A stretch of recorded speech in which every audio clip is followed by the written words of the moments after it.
Sequência no nosso vídeo hoje para falar também sobre o atacante Lucas Emanuel. Você lembra dele? Aquele mesmo que até chegou a fazer umas boas partidas pelo Goiás. Lembro dele principalmente na reta final do Campeonato Brasileiro de 2020. Ele já havia feito uma boa disputa tanto do Brasileirão Sub-20 quanto da Copa do Brasil da mesma categoria lá na temporada de 2020. Se a gente pegar apenas os seus números pelo time da base, né, no Sub-20 do Goiás, em 2020 foram 21 partidas, 6 gols marcados e outras 3 assistências, chamou bastante atenção, né, de outros clubes, inclusive aqui do futebol brasileiro. Fez a sua estreia no elenco principal do Goiás, ainda lá naquela temporada de 2020, que ficou ali meio bagunçada, né?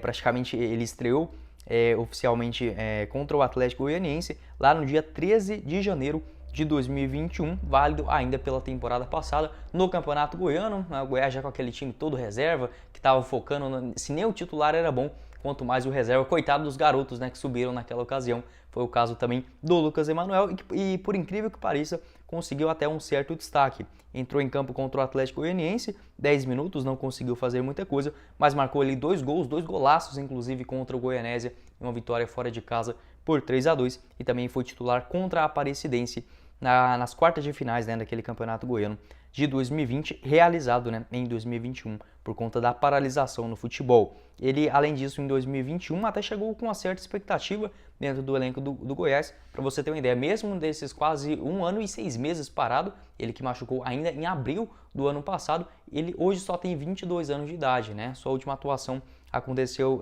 contra o Vila Nova, em um clássico disputado na Serrinha, lá no comecinho da temporada de 2021. Teve um rompimento no joelho direito, teve que fazer ali várias cirurgias, por isso, né, esse tempo do jogador parado. E para você que está perguntando, eu fiz essa contextualização, porque tinha muito tempo que eu não falava do Lucas Emanuel aqui no nosso canal. Eu fui lá e perguntei para ele no Instagram, né, sobre as suas chances de retornar a vestir a camisa do Verdão nessa temporada. Ele disse que existe sim uma grande chance dele voltar ainda esse ano. Tudo depende da sua evolução física nos seus treinamentos, fisioterapia também. A tendência é que o jogador possa sim, né, ficar à disposição do técnico Jair Ventura. Se fosse para mim arriscar, eu acho que a partir mais ou menos do mês de agosto, finalzinho de agosto para setembro, ele já deve começar a fazer aquela transição física, a jogar ali mais com a preparação física, né, para um jogo, e mais ou menos lá na reta final, lá para outubro, já pode ser uma opção, mas principalmente para o Campeonato Goiano do ano que vem, acho que pode ser uma opção interessante. Ele que pode jogar como um centroavante ou até mesmo um ponta esquerda,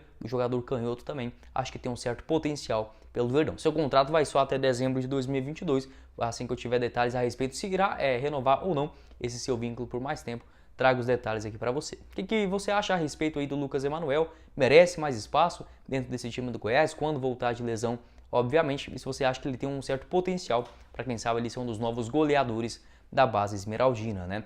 Bora finalizar o nosso vídeo hoje para falar também sobre um outro jogador que esse está descartado pela diretoria esmeraldina, que é o ponta esquerda, também ponta direita Fernandinho, jogador de 29 anos de idade, que estava na equipe do Guangzhou Evergrande nas últimas temporadas, inclusive mais ou menos umas 2 semanas atrás, né, eu trouxe aqui a informação para vocês do Imprensa Verde que o jogador despertou o interesse da diretoria do Goiás, né? Já havia comentado que era uma situação complicada por conta do seu tempo sem atuar, né? Muitos jogos que ele ficou de fora lá no futebol chinês, desde quando foi dispensado, inclusive ainda nesse ano de 2022. Agora, mais recentemente, o próprio Imprensa Verde, né, já trouxe essa notícia que o Goiás, a diretoria, desistiu da sua contratação por conta da parte física. O Goiás, assim como eu falei na primeira parte do vídeo, né, precisa de jogadores urgentemente para chegar e jogar. Não dá para imaginar que o atleta chegaria hoje, por exemplo, e só poderia fazer sua estreia daqui 3 jogos, né? O que já seria demais, já que a janela de transferências se encerra ainda no mês de agosto.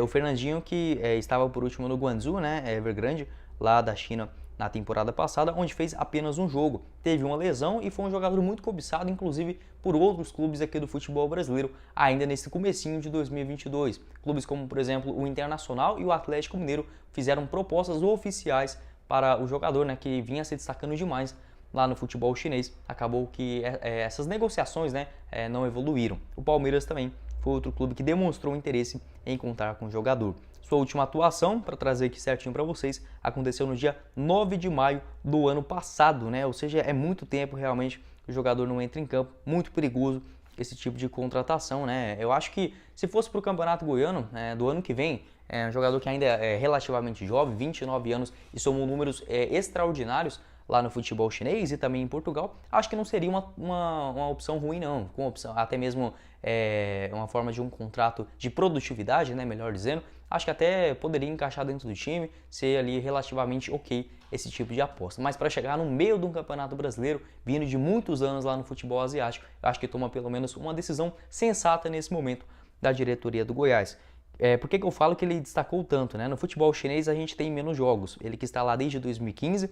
Em 2016, por exemplo, ele marcou 9 gols em 29 partidas. 2017, 7 gols. Em 2018, 3 gols e 6 assistências em 17 jogos. Jogador que é muito veloz, tem uma velocidade assim realmente inacreditável de percorrer todo o campo. Ótimos dribles também e uma boa finalização com a perna esquerda. É difícil achar esse tipo de jogador, inteligente também, o Fernandinho. Gostei demais dos seus lances que eu vi, mas como falei para vocês, né, é um tipo de contratação que, ok, a gente até aceita e até aprova, né, chegar lá no comecinho do ano, mas no meio de um campeonato brasileiro que vem se mostrando cada vez mais pegado, mais intenso, como é esse de 2022, acho que a diretoria do Goiás faz certo em se retirar desse tipo de posição, né, de estar buscando um novo jogador para essas posições de lado do campo, onde a diretoria deve buscar aí, pelo menos 2 nomes, a tendência que um para chegar e ser titular absoluto e outro nessa cara assim mais de aposta. Não vou elogiar aqui com vocês também não, porque a chance da diretoria do Goiás trazer esses jogadores com a cara assim,